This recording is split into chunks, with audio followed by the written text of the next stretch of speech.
Jello, uy, inom ka na ng gamot mo. 7:30 gamot mo, diba? Binilan na kita. 3 to. Inumin mo sabay-sabay, ah. Ay, kailangan mo pala muna kumain bago uminom. Kain ka na muna bago ka uminom ng gamot. Ayun nga. Oh. Nga pala, okay lang ba talaga nandito ako?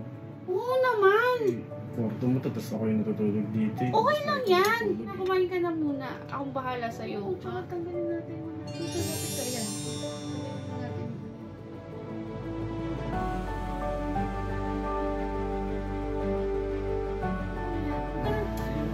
Kaya nga, naiiyak nga din ako kasi nga, baka may istorbo na kasi. Hindi ka istorbo. Ikaw talaga. Masyado Kaya mong nga, ano. ayoko mag-stay dito kasi ayoko maging pabigat.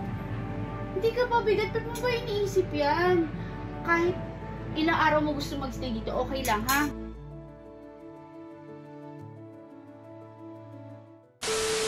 So guys, ayan, kakarating ko lang kasi galing din ako labas. Nung time check ngayon, wala pala kaming wala kami ditong orasan. Pero time check guys, 7:13 AM ng umaga kasi wala pang tao dito. Tapos binila ko na rin siya dito nung para sa mga gamot niya. Kaya tayo.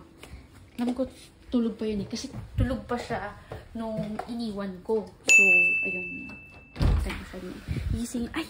Limutan ko pala yung tubig pero may tubig naman din dito eh. Ayan. So, kasi kailangan ko din siyang gisingin para makainom siya ng gamot ito. Ayan. Lagyan natin ng tubig. Jello! Jello! Uy!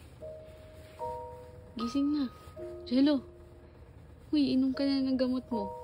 7:30, diba? 7:30 gamot mo, diba? Binilan na kita. Ayan. Kunin ko lang. 3 to. Inumin mo sabay-sabay, ah. Tapos, pagkatapos, ay, kailangan mo pala muna kumain bago uminom.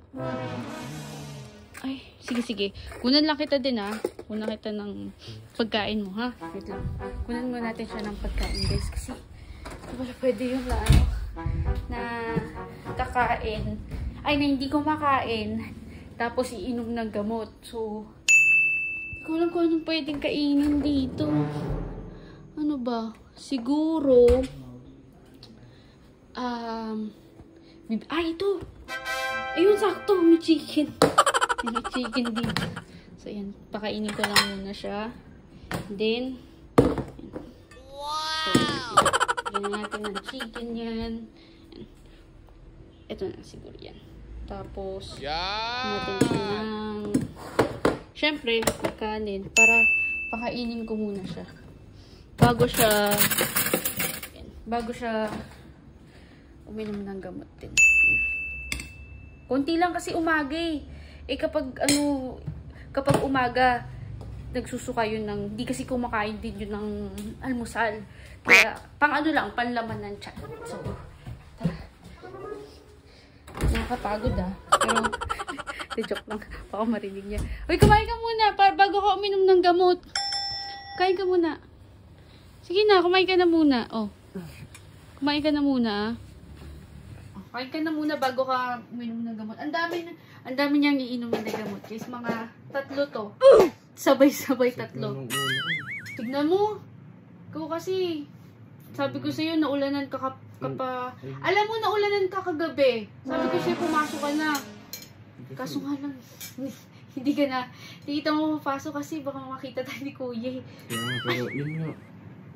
Nga pala, okay lang ba talaga nandito ako? Oo naman. Okay lang yan. Kasi kwarto mo to, tapos ako yung natutulog dito. Okay lang yan. Hindi na, kumain ka na muna. Akong bahala sa'yo. Ha? Sure ba? Oo, tsaka tanggalin natin. Okay lang yan. Okay lang. Kaya nga, naiiyak nga din ako kasi nga, baka may istorbo na ako sa'yo. Hindi ka istorbo. Ikaw talaga. Masyado kaya mong nga, ayoko mag-stay dito kasi ayoko maging pabigat. Hindi ka pabigat. Ba't mo ba iniisip yan? Kahit ilang araw mo gusto magstay dito, okay lang, ha? Basta tawagin mo ako kapag may kailangan ka. Tinan mo, ikaw nagpapakain sa akin. Imbes na ako nagpapakain sa'yo. Hindi, ikaw masyado maging masaya ka, di ba? At least magkasama tayo. Pero pag nakita ka na lang nila, kasi di ba, sabihan na lang kita kung kailan ka bababa, ha? Kasi alam mo naman. Nandiyan sila Hindi yan. Hindi ako bahala sa'yo. Pag ano lang, pag may kumatok, ilak Ano mo mo yung pinto. ako dito? Hindi, ilak mo yung pinto pag kumatok. So, basta, Wala ka dito. hindi, tawagan mo ko agad, ha? Tawagan mo ko agad kapag ano, ha? Sige na, kumain ka na. Tapos pagkatapos mo kumain, tawagin mo ko, Sige. ha? So, Thank you. Oo, okay lang yan. Ano ko ba? So guys, ayan. Kain muna si Jel. Basta tawagin mo ko, ha? Sige. So, kakain muna si Jel, guys. Para, syempre, malamanan muna siya. Dito. Wala sila kuya. Wala sila kuya. Kaya, ayan, tayo muna. Wala ata or... Oo, kasi may pasok yung anak nila. Kaya, yun. So guys, maraming salamat. Sana talagang gumaling na si Jello. So, dito na lang. Update ko na lang kayo ulit, guys.